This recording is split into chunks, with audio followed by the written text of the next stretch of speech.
ارے اگر علی کی دشمنی عمر سے ہوتی اپنی بیٹی کا نکاح عمر سے کیوں کرتے؟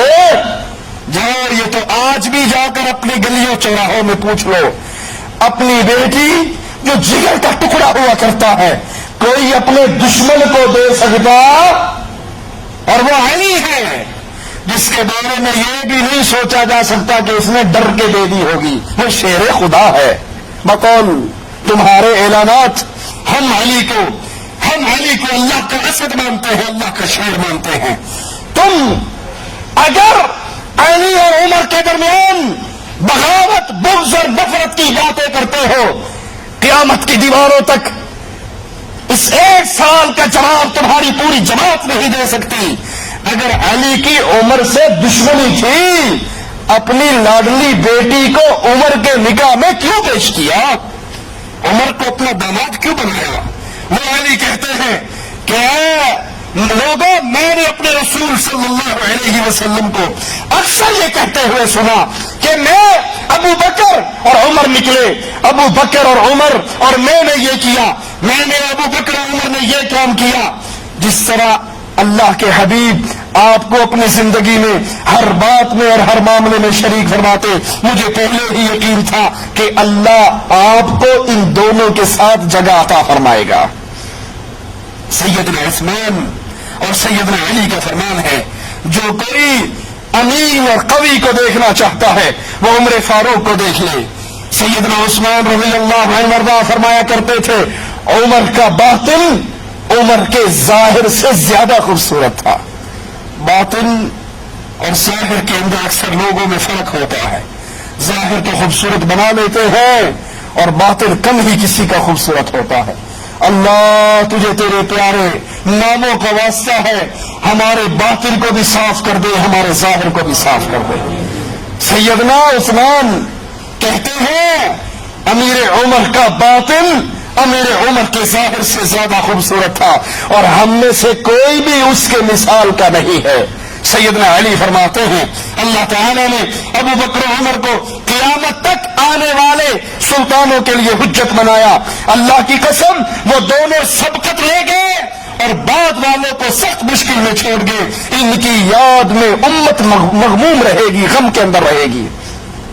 سیدنا طلحہ اور سعد بن ابی وقاص فرماتے ہیں اللہ کی قسم ہم اسلام لانے میں تو پہل کرنے والے تھے، ہم ہجرت کرنے میں پہل کرنے والے تھے، لیکن عمر دنیا میں ہم سے زیادہ زاہد تھے اور آخرت کے بارے میں وہ ہم سے زیادہ راغب تھے۔ اب عثمان فرماتے ہیں کہ انہوں نے سیدنا عمر کی چادر میں چمڑے کے ٹیمن دیکھے۔ یہ کہنے والوں کہ عمر نے علی کی خلافت کو چھینا تھا، غصب کیا تھا، کبھی یہ تو سوچو عمر نے اگر خلافت کو غصب کیا تو اپنے لیے کیا بنایا، اپنے لیے کیا اکٹھا کیا، اپنے لیے کون سے آرام کا سامان پیدا کیا؟ اب عثمان گواہی دے رہے ہیں میں نے عمر کی چادر کو دیکھا، وہ چادر پھٹ گئی تو چمڑے کا ٹکڑا لگا کر وہاں پر ٹیمن لگا لیا۔ انس فرماتے ہیں کہ عمر فاروق کے دونوں کندھوں کے درمیان، 2 کندھوں کے درمیان 4 چمڑے کے ٹکڑوں کا پیمن لگا ہوا۔ انس فرماتے ہیں میں نے اپنی آنکھوں سے دیکھا۔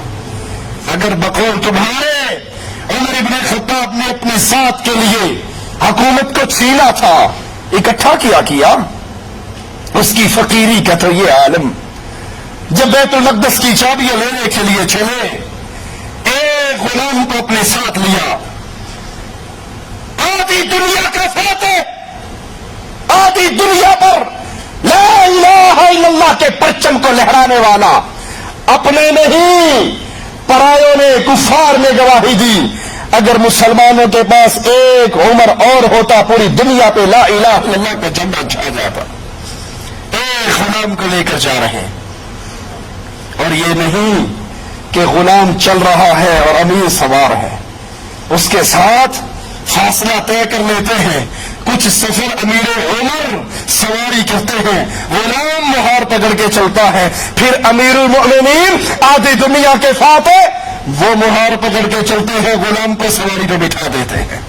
کوئی عمر کی مثال کہاں سے لائے گا؟ اور جب کفار کے علاقے میں پہنچے اللہ کی شان، اس وقت سواری کرنے کی باری غلام کی تھی.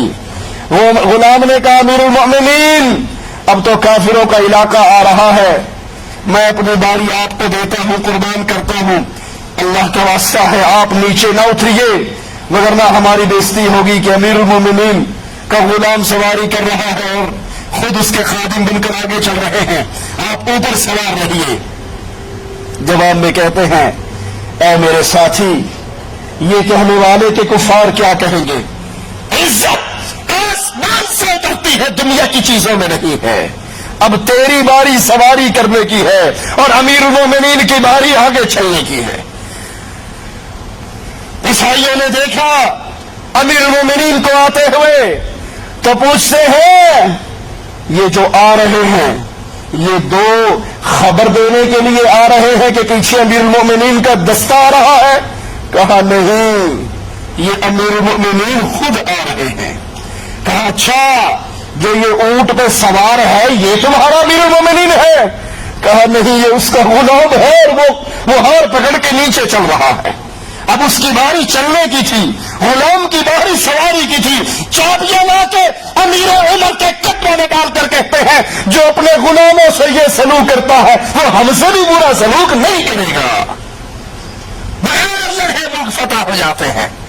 عمر رضی اللہ عنہ وارضا انس کہتے ہیں میں نے اس کے دو کندھوں کے درمیان چمڑے کے 4 ٹکڑوں کا پیبند دیکھا. حضرت عتبہ فرماتے ہیں میں نے سیدنا عمر کا کھانا دیکھا، روٹی کے ساتھ زیتون تھا اور ایسا بدمزہ وہ کھانا تھا کہ میں ایک لقمہ بھی اپنے حلق میں نہیں اتار سکا. میں نے کہا امیر المومنین آپ کے پاس دسترخوان نہیں، مائدہ نہیں، اچھا کھانا نہیں؟ آپ نے جواب میں کہا کیا جس مائدے کی مجھ سے بات کرتا ہے سب مسلمانوں کے پاس ہے؟ جب سب مسلمانوں کے پاس نہیں ہے تو مسلمانوں کا امیر عام مسلمانوں سے زیادہ اچھا کھا کر رب کو کیا منہ دکھائے گا؟ جب سب کے پاس نہیں تو میں دنیا کی زندگی کی لذتوں میں نہیں پڑ سکتا. ایام خلافت میں لوگوں کے گھر جا کر امیر المؤمنین کام کر دیا کرتے اور راتوں کو گشت کیا کرتے. اللہ مالک نے توفیق دی تو امیر المؤمنین امیر عمر رضی اللہ عنہ وارضاہ کی زندگی کے باقی واقعات اگلے درس میں بیان کریں گے. اقول قولی ھذا واستغفر اللہ لی ولکم ولسائر المسلمین.